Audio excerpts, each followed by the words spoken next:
欢迎来到 Nguyen TV 频道，请订阅频道，所以大家不要错过当天最热门的新闻。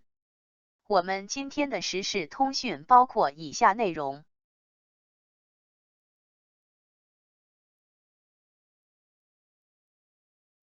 华表奖红毯名场面，王一博裤子开线，张天爱险撞吴磊，刘德华身世。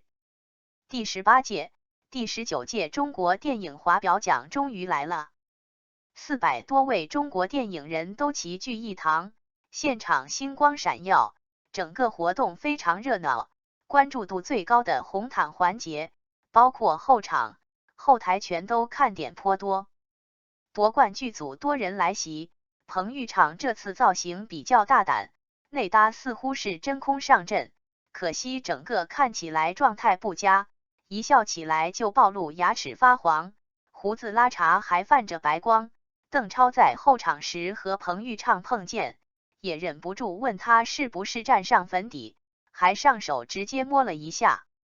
除此之外，彭昱畅红毯上可以说是忙个不停，刚和夺冠剧组走完了，又和我爱你剧组再走了一遍，还帮忙引导走位。等到合影发现自己站到 C 位，十分慌张，后撤的时候还差点踩到惠英红礼服的拖尾，网友瞬间联想到之前张子枫的 C 位烫脚，两人不愧是兄妹。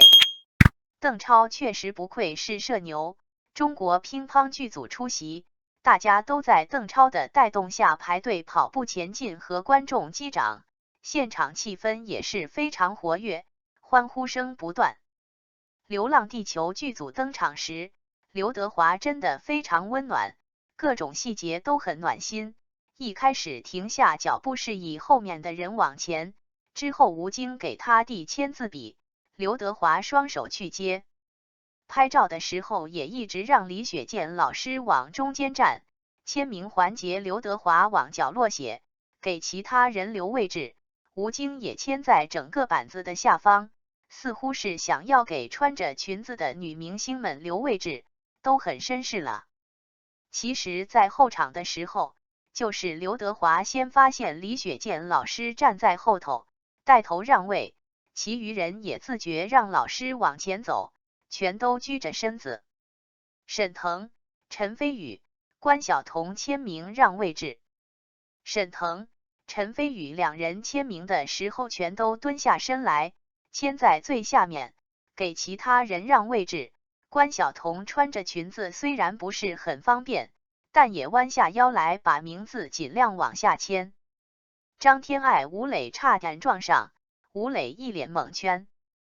张天爱签名结束后听见媒体呼喊，赶紧回头挥手打招呼，结果一边挥手一边往前走，没注意吴磊位置，两人差点撞上。张天爱赶紧捂脸梳理头发减轻尴尬，吴磊那边还一脸懵，根本不知道发生了什么事。现场媒体说陈都灵比白鹿好看。现场还有一个小插曲，有一个媒体发布的视频里，现场背景里有人员直接表示陈都灵比白鹿好看，另一位赶紧让他小声点，也是很抓马了。明星红毯造型奇怪，状态差。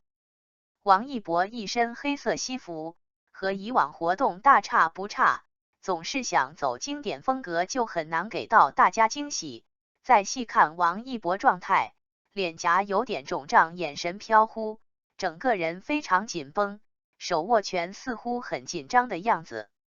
重点是，还有网友发现王一博这次裤子疑似开线，不过也有网友说是太瘦了，裤子的褶皱，大家自由心证了。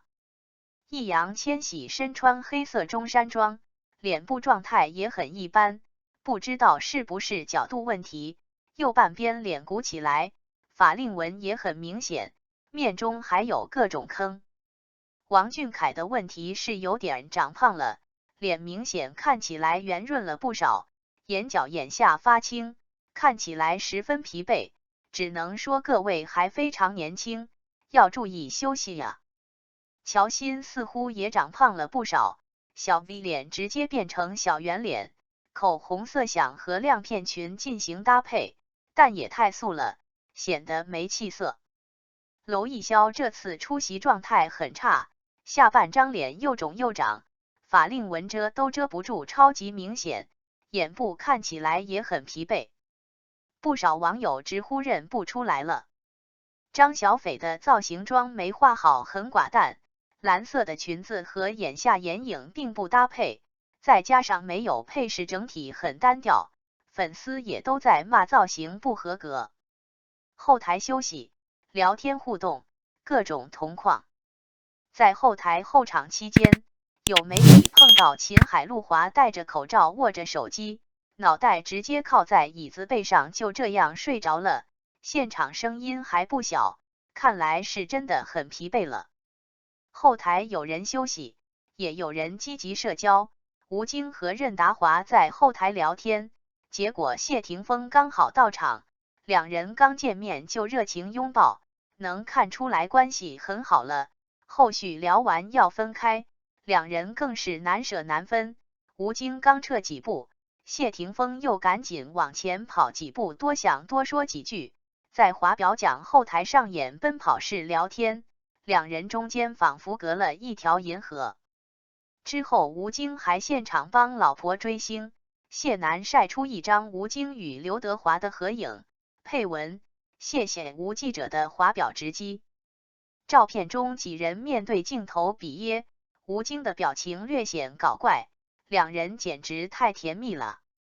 华表奖到场明星很多，自然也就产生各种互动话题，各种看点也就来了。希望这样的盛会多起来，电影圈也能够热闹起来。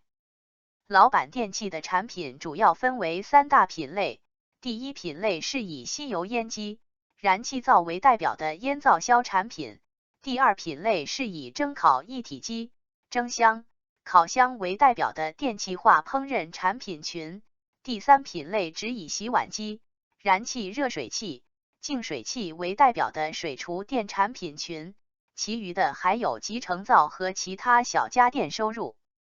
如今，老板电器官宣新的代言人，第一个动作就是上线新的洗碗机，可见老板电器对此重视程度。从市场规模来看，2022年洗碗机市场规模成功突破100亿大关，达到103亿元，每百户保有量仅为2台，渗透率不足3%，而欧美国家已经超过70%，看起来是一片潜力极大的细分市场。感谢您观看视频。